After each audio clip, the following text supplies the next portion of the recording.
Even with what we think is an organized workspace, most engineers, fabricators, makers, and creators have all become frustrated looking for their tools. We've all put something down and forgotten where it is, or even replaced items that we thought we'd lost, only to find them later in our organized toolbox. So how do you fix that? With a shadow board. And that's what I'm making today, so let's get to it. Using some offcuts of OSB I had left over from the workshop build, I cut the back boards to size. I was planning on making a pegboard style shadow board, so I drew out loads of lines and spaced them 25mm apart to mark the holes. Using my brain, I sandwiched two boards together to minimize the amount of holes I would need to drill, as I could just punch through and I needed to do hundreds of them. I started drilling, beginning with pilot holes to try and keep the drill bit on target. Due to the OSB being old and a bit weather beaten, the laminated strands made it difficult to keep the holes uniform. After getting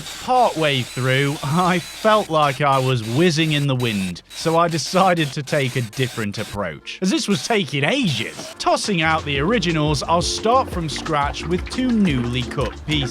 Now, I want this to look good, so I'm painting them. OSB is textured, so I went with a lime wash style paint job to mask imperfections and also future workshop related marks. It's my first time trying this method, so let me know how I'm doing in the comments. Using two different colours, mixing my strokes from two separate brushes, I'm making the outside edges darker to produce a slight vignette. Ooh. Now that it's dry, I can strap it to the walls using some black panhead screws. And then frame the edges with a strip of stained wood to match the other woodwork.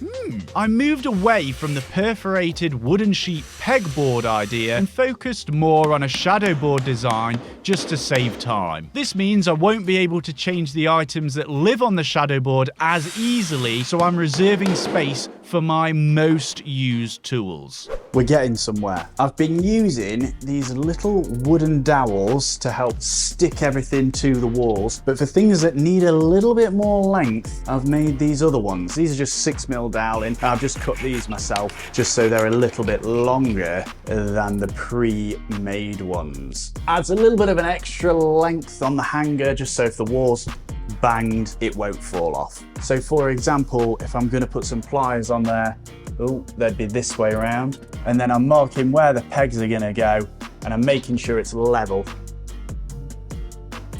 Spirit level. Now we can drill those holes. I'm using a 5.5mm drill bit, not a 6, just so it's a tighter fit. I'm having to use the longer ones for these pliers just because the thickness of the handle means that they're probably going to fall off if I use small ones. There we go. Boom, just like that, baby.